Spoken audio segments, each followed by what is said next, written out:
First, I would like to introduce William O'Rourke.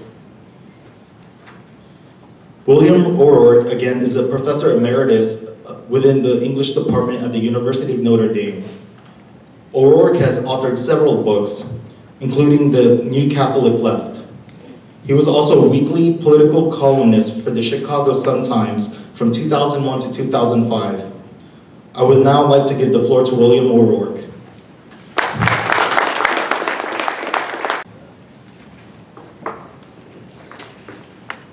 Thank you all for coming on this, as was mentioned, lovely Saturday, not summer, but Saturday day that to me looks like summer. At Notre Dame, the only thing we convene the students for on Saturdays are football games. So we don't attempt this sort of thing. I have some prepared remarks. I want to keep to a half hour, so we have plenty of time for the next speaker and also for discussions that will come after. I was thinking that I should give what is these days the so-called fashionable trigger warning, which means that I'll probably say some things that will upset some or all of the people here, revisit traumas and all the rest. But then I realized, hey, I'm here in Texas, and because of open carry, trigger warning might have another connotation altogether. So, fingers off triggers, please. The humanities, one of the sort of surrounding ideas of this is the question, what do the humanities have to add to our understanding of economic inequality? Well, there's always been one large thing, the humanities, one important role it's played in income inequality, the humanities. The humanities can make being poor more bearable. It's one of the odd things. There's a long tradition of this. Let me give a quick list of generational name tags I've seen applied as I've aged.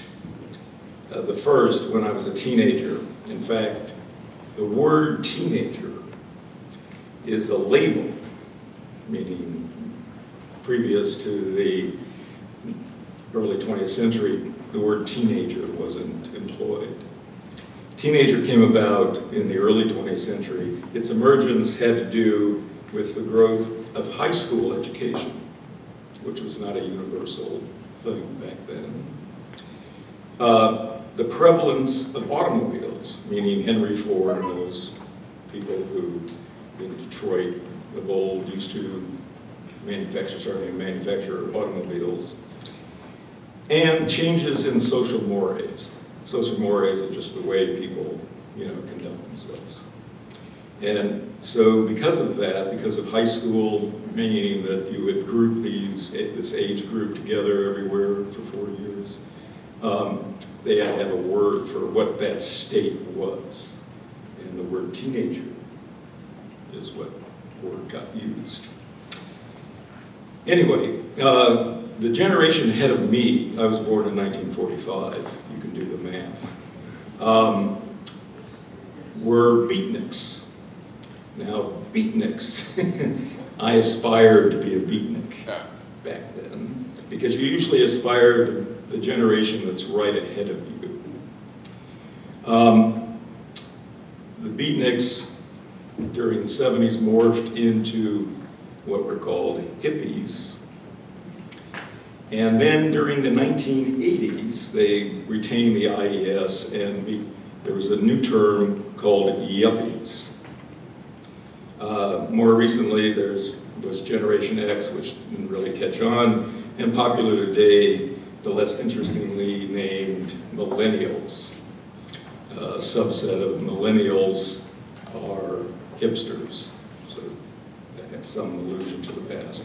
What's in a name? Here's my point concerning these labels. For the first two groups, beatniks, and even hippies, poverty was not shameful, not entirely crushing or feared.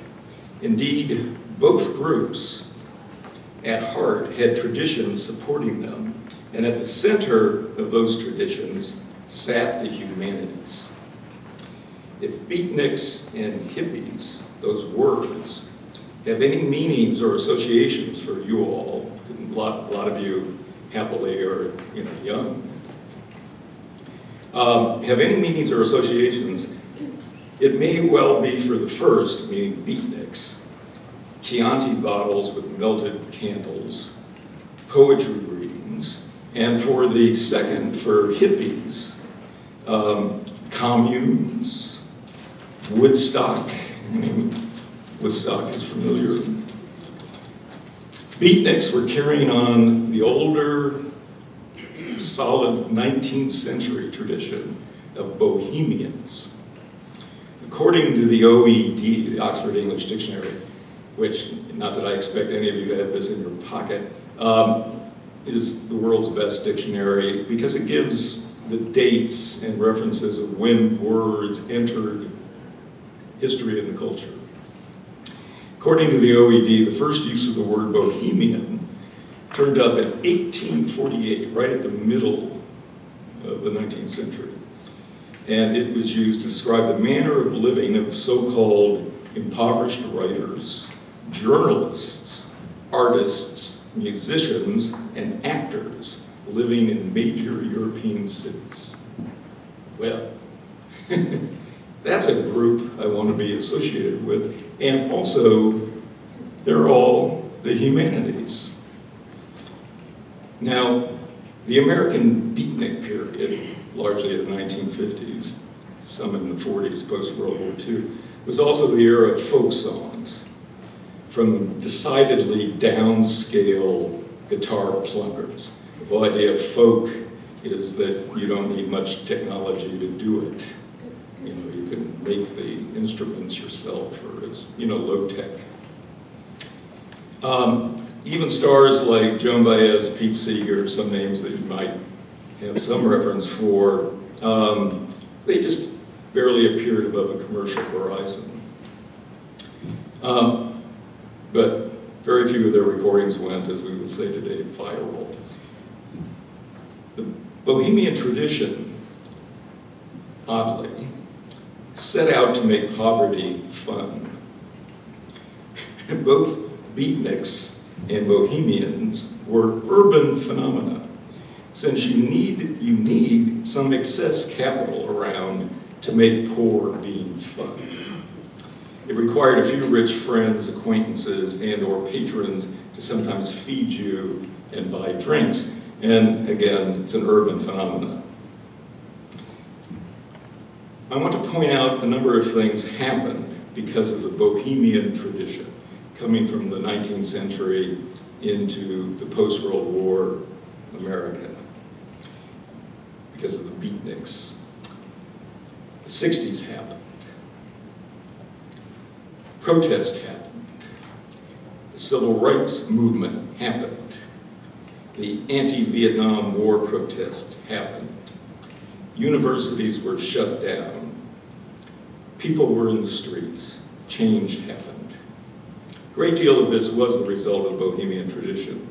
College students in the 60s didn't find poverty crippling. There was enough surplus capital around the 60s and early 70s that allowed students in the North to travel down to the South, students from the West to start free speech movements, and in the Midwest, students organized the Students for Democratic Society, the SDS.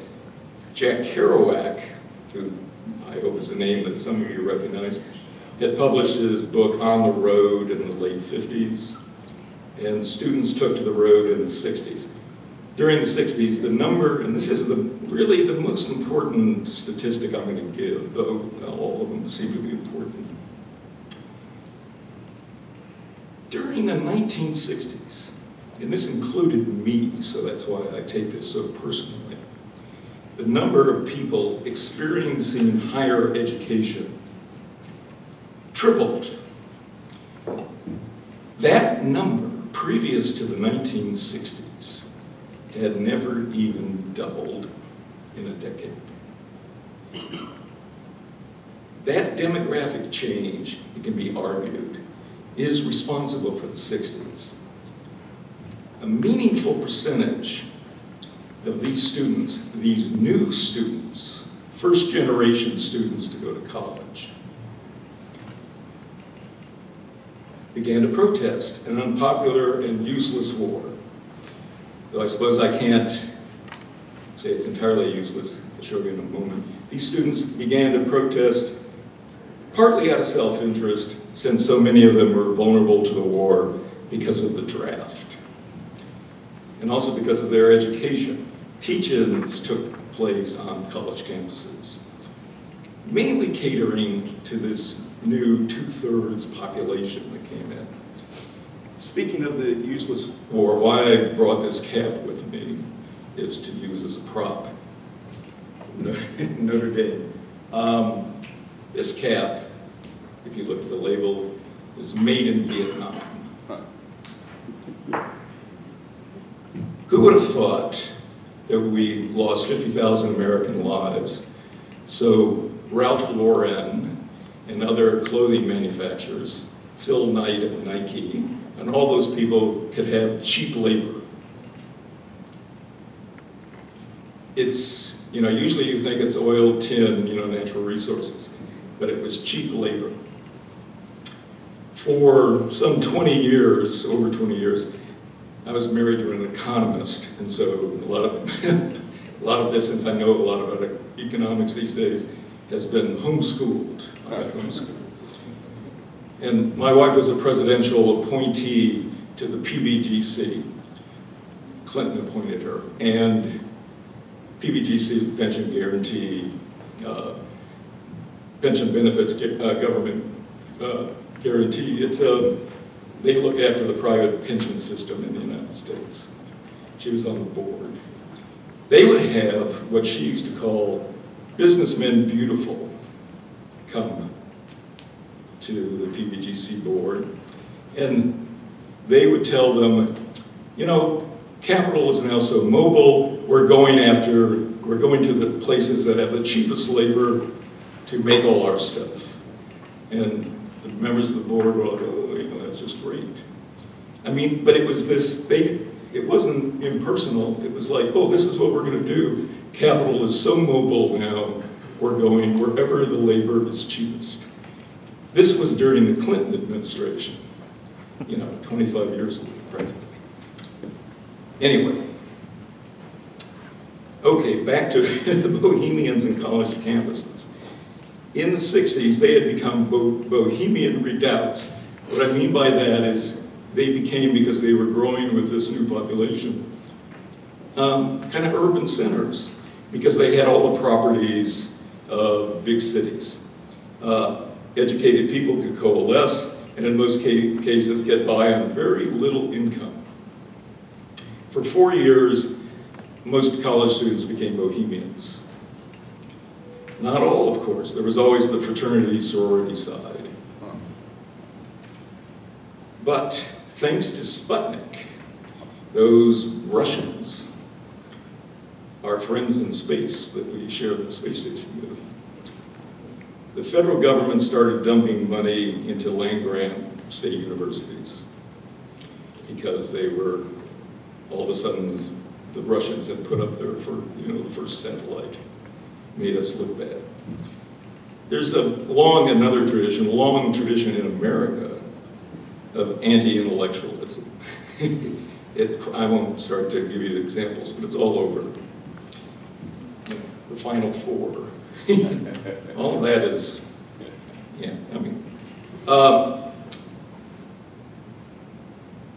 but what was interesting is because of this population, anti-intellectualism was set aside for a while, but it all stopped during the, it was about a 5-year period. Anti-materialism prospered. Eventually, that more or less ended. There were all sorts of, many long list of reasons. hippies, communes, all that sort of thing. Charlie Manson really gave them a bad name. They were seen by the media as a destructive force. But also everybody else saw it as a destructive force. What put a stop to this trajectory was the alarm experienced by the powers that be. They saw what happens when you begin to educate the non-elite in state universities with low cost to the students. The college education wasn't free in the 1960s, but the costs were low. They were mainly extracted in fees. I went to a state university, UMKC, 64 to 68, cost $250 a year. Those are fees. Another important date to reckon with is in 1973. Nixon signed Sallie Mae legislation. In the 60s, Lyndon Johnson, all of this really started with the Higher Education Act in 1965. The law's purpose was to strengthen the educational resources of our colleges and universities and to provide financial assistance for students in post-secondary and higher education. That's a quote from their page. Amended over the years, what the law strengthened was banks more than students. Because the idea was, hey, we're going to loan students money to go to college. We're actually going to give some money through Pell Grants to students to go to college. And then it got amended, every other year there was amendments to this act. Keeps getting amended. They call it one thing or another. But the really bad thing that happened is that then the government guaranteed private sector loans to students. Now this was a good business move for the lobbyists who got these changes made. Meaning, what kind of economic system do you have where you can loan whoever amounts of money and the government guarantees that you won't lose that money, that you will get it back.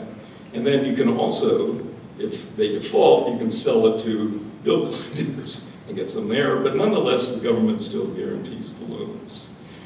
This is what's going on. It took a while. It led up to the current situation with for-profit colleges.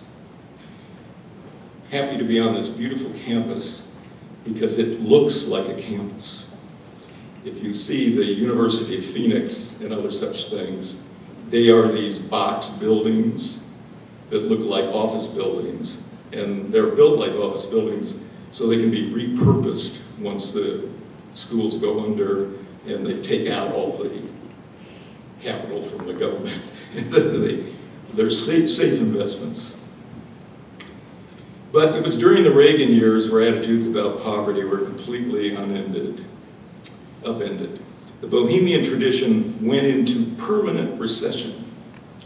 Being poor was no longer fun. Reagan is often held up as being a great leader. And one bit of film is offered in evidence. And in this election year, that bit of film is being reshown, meaning I just saw it, a week or so ago. I hope you might have seen it, you might not have. It's Reagan is objecting to having a microphone shut off at a debate he arranged just with George Bush, without the other possible candidates. And Reagan is filmed saying, "I paid for this microphone." Stern, he's very stern. It's a curious bit of proof to hold up as an example of Reagan's leadership qualities. Because what he's saying, this grumpy old man, I bought it, I own it, money talks, everyone else walks. And that's leadership? Does any of that sound familiar? Reverence for the rich came in with Reagan in spades. It's no coincidence that the word yuppies originated in the 80s and became a cliche in that decade. again, this chain of events was not a coincidence. The point is to burden the young with debt, to take away their free time, mobility. It required, not that the, well, get to the poor in a minute. Like so much else, how things work in this country remain hidden or at least obscured. And the obscurantism is, deliberate. We've gone from Michael Harrington wrote a book called The Other America, to the current book that's getting a lot of press these days is titled Evicted by a guy named Matthew Desmond. What's funny about that, this is 2016, so the whole subject of being evicted is hitting the news. But back in 1989, Michael Moore, the documentary maker, his film Roger and Me featured quite a bit about evictions in Flint, Michigan. They were going on during the 80s. Flint, obviously, has been back in the news again the last few months with its lead problem. And the lead problem came about because towns, governments, especially those in Republican control, import business models for how to run things, and the idea of switching water sources was pure, on their part, economics. They could do it cheaper. I mean, civic engagement. We're going to get this cheaper, so let's poison the people. But even Michael Moore's career can be seen as indicative of a larger cultural problem. His presentation of the poor, I don't know if any of you have seen Roger and Me. He's done 4 or 5 other documentaries since that time. He presents the poor, both white and black, of Flint, Michigan, at the end of the Reagan era. But he presents the poor as grotesque. It's not poverty out of the Bohemian tradition. These people are poor out across the board, meaning poor in education, poor in everything else. And Michael Moore himself, though, is costumed as a Bohemian. He's out of the Bohemian tradition, but not his subjects. Reverence for the Rich by 1989 was everywhere, though if you've ever seen pictures of Moore, he was always wears a baseball cap, he's overweight, he's disheveled, he's a bull in the rich person's china shop. He was one of the first branders. You heard the term branders. His look was a uniform as much as the dandy Tom Wolfe's white suit. Tom Wolfe is another writer who is responsible for the so-called new journalism, came of age in the 70s and 80s. He wrote a book called Mowing the Flatcatcher, The Right Stuff. He's done many books, finally turned into a novelist. But Wolfe was a chronicler of the rich. Popular arts strive to be popular. These days, writing, let's say, literary novels is the unpopular culture. Do you want to be in the popular culture, or do you want to be in the unpopular culture? However scruffy the bands, they all want to be rich. Music is the humanities, and it tells its own tale. Rap and hip-hop started its rise in the 1980s, during the Reagan years. It may seem counterintuitive, but what held the Beatles, Bob Dylan, rap artists together was their love of contracts, rights, ownership, capitalism. Tom Wolfe is credited with popularizing the label the Me Generation, which meant to brand the post-Vietnam War remnants of the baby boomers as individualistic cultural narcissists. It was Timothy Leary's side of those years, turn on, turn in, drop out. But what these figures were doing was to reorient an entire generation away from its Bohemian roots and put them back on the materialistic fast track. The larger culture moved away from the Bohemian model quite quickly. Another big thing that happened was Republicans and Libertarians during the same period set out to privatize whatever they could. They've largely succeeded. They're all for private wealth, not public wealth. It's a large subject, privatization, but it tracks with all the other economic trends of the last 3 decades. The military has been stealthily privatized, even though they don't announce it as much. And so that all this flap about Benghazi is because they hardly had any, what we think of as soldiers there. They had contractors. The American government, it's the same thing as, you know, guaranteeing loans. We train these people in Navy SEALs and all the rest, spend a lot of money making them into the warriors they are, and then they become contractors at, you know, 50 times the salary. It's, you know, all privatization. And again, the public doesn't notice it. NASA, to pick some local subject, it is being privatized. Why is SpaceX, you know, trying to launch satellites? When you privatize things, you make very few people very rich. It's the same process that the oligarchs created oligarchs in Russia. After Russia fell apart, all those industries were just sitting there for the picking. And the thuggish, the most thuggish kind of, you know, types there, all associates of Putin these days, ran and got them. And so they made, you know, it's corrupt in any number of ways, but these oligarchs sit on top of privatized industries. Who would know with, well, I'll get to that.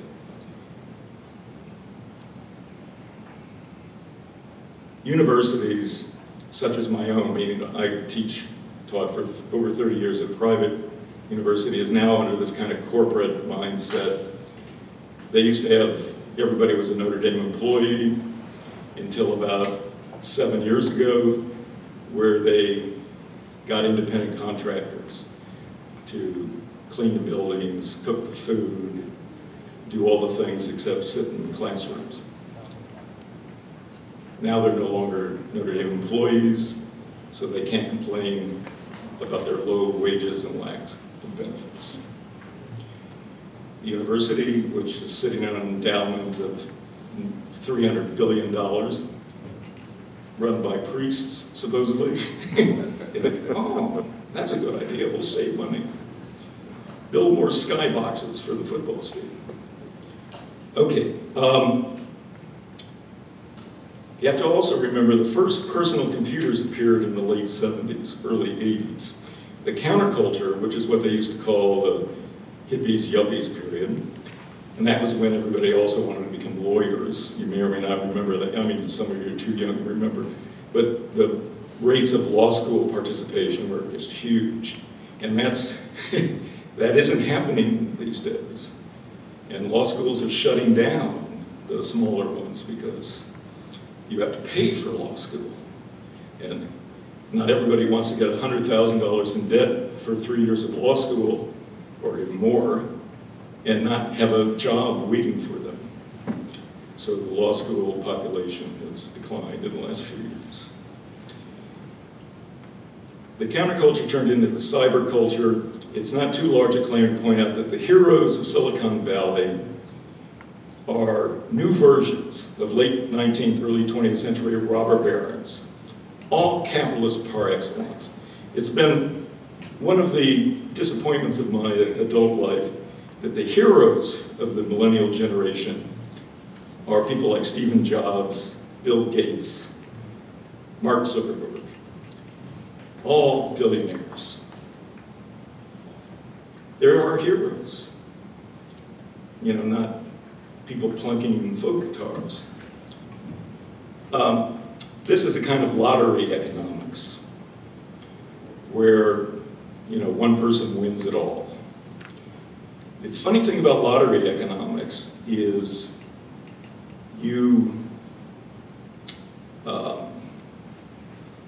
as you might know, I don't really know the lottery situation in Texas, but the more people who buy their tickets, the more people want to buy their tickets. It has this self-fulfilling prophecy aspect to it. So when the lottery number goes up bigger, more people want it to be bigger.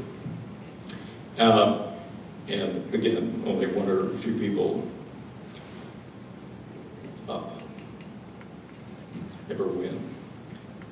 The publication, one of Bloomberg's publication, points out in a recent Quick Take article on March 7th that Wall Street bonuses began their climb in the 1980s when deregulation, think of who was president, allowed commercial banks to expand into more stock and bond trading and boost profits by buying and selling the bank with the bank's own money.